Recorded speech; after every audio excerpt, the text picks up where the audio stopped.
31 दिसंबर की डेडलाइन बीत गई, 2024 की पहली तारीख भी आ गई, लेकिन इंडिया गठबंधन के दलों के बीच सीट शेयरिंग का फॉर्मूला अब तक सामने नहीं आ सका और इस बीच एक दूसरे पर जुबानी हमलों का दौर तेज हो गया।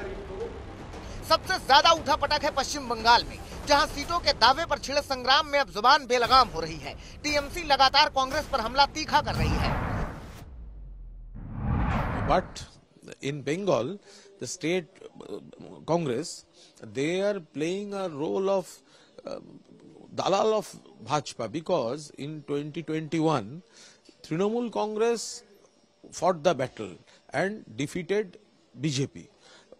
When this Congress and CPM made an alliance and only to create vote division and help BJP, they fought the election and got 0. माना जा रहा है कि कुणाल घोष का ये प्रहार अधीर रंजन चौधरी पर था, जिन्होंने 2 दिन पहले बयान दिया था कि ममता बनर्जी गठबंधन नहीं चाहती और ये दावा भी किया था कि कांग्रेस मुर्शिदाबाद में टीएमसी को फिर से हराएगी। তৃণমূল বলে দিয়েছে দেশে তারা, রাজ্যে তারা নয়, অতএব আমাদের কিছু যায় আসে না। এতে আমরা আমাদের প্রস্তুতি নিয়ে এগিয়ে চলেছি। কে আমাদের সবচেয়ে এলো গেল তার আমরা ধারধারি না। এই মুর্শিদাবাদ জেলায় তৃণমূলকে, বিজেপিকে একবার নয় বারবার আমরা হারিয়েছি, আবার হারাবো। এগুলো জোটের সম্ভাবনা তো দিদি নস্বাত করে দিয়েছে। আপনার দিদির কথা শুনুন বেশি করে, তাহলে দেখতে পাবেন দিদি নিজেই জোট চায় না। বাংলার মুখ্যমন্ত্রী নিজে জোট চায় না, কারণ তার জোট করতে গেলে অসুবিধা আছে। তাকে যে কাজ দায়িত্ব দেওয়া হয়েছে সেই কাজে তাকে দোধ করতে দেওয়া অসুবিধা আছে তার। কংগ্রেস তার নিজের ক্ষমতায় লড়বার ক্ষমতা রাখে, যেখানে আমাদের নিজের ক্ষমতা আছে সেখানে আমরা লড়বো, এটা স্পষ্ট কথা।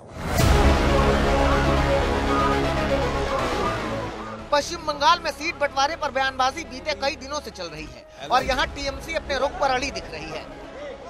It is when Mr. Adhir Ranjan Chaudhary is in Bengal, he does not speak against BJP. When he is in Delhi, he speaks against BJP. When he is in Bengal, he speaks against Trinamool Congress. So this is a funny kind of a situation.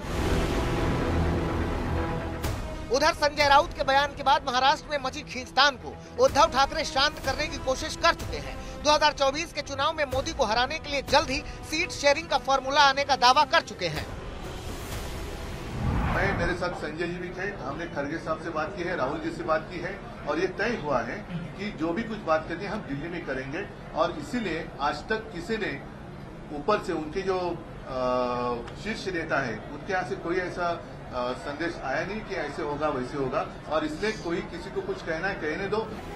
बयानों के इस दौर के बीच अब left के सूत्रों के हवाले से खबर है कि इंडिया गठबंधन के दलों के बीच सीट शेयरिंग को लेकर हलचल शुरू हो गई है। 2-3 दिनों में कांग्रेस आंतरिक बैठक कर सीट बंटवारे का फॉर्मूला तय करेगी, जिसके बाद क्षेत्रीय दलों से सीट शेयरिंग पर चर्चा शुरू होगी। हालांकि लेफ्ट नेतृत्व ये भी मान रहा है कि सीट बंटवारे को लेकर अलग अलग राज्यों में छिटपुट मतभेद रहेंगे, लेकिन सभी दलों के केंद्रीय नेतृत्व मिलकर फैसला लेंगे। कांग्रेस और क्षेत्रीय दलों के बीच सीट बंटवारे का रास्ता इंडिया गठबंधन के सामने सबसे बड़ी चुनौती है। उत्तर प्रदेश में अखिलेश कांग्रेस से दिल बड़ा करने की बात कह चुके हैं, वहीं केजरीवाल पंजाब की जनता से 13 सीटों पर जीत दिलाने की अपील कर चुके हैं। बिहार की सियासत में अलग ही अटकलें चल रही हैं और ऐसे में इंडिया गठबंधन के बीच जबरदस्त तनातनी है। नहीं, ऐसा कुछ नहीं, आप चिंता न करें। बहुत अच्छी चर्चाएं अलग अलग हो रही है। सारा जो टीवी पे होता है वो पूरी स्टोरी नहीं होती, अभी पिक्चर बहुत बाकी है। हालांकि इस खींचतान के बीच इंडिया गठबंधन के नेता लोकसभा चुनाव में मोदी को मजबूत चुनौती देने का दावा कर रहे हैं, वहीं बीजेपी नेता ऐसे दावों पर तंज कस रहे हैं। जब केंद्र पे इंडिया महागठबंधन का ध्वजा लहराएगा उसी दिन राम घर आएंगे। जब कोई मिशन और विजन ना हो, केवल एम्बिशन हो, करप्शन हो, कमीशन हो और केवल इस प्रकार के कॉन्ट्रडिक्शन हो, तो आम आदमी पार्टी बनाम कांग्रेस पार्टी पंजाब और दिल्ली में चलता है, बंगाल में तृणमूल कांग्रेस बनाम लेफ्ट बनाम कांग्रेस चलता है। बहरहाल सीट शेयरिंग को लेकर इंडिया गठबंधन में माथापच्ची का दौर जारी है। विपक्षी नेता सभी के साथ बने रहने की उम्मीद कर रहे हैं और नए साल में बीजेपी के खिलाफ मजबूत मोर्चेबंदी का प्रयास कर रहे हैं।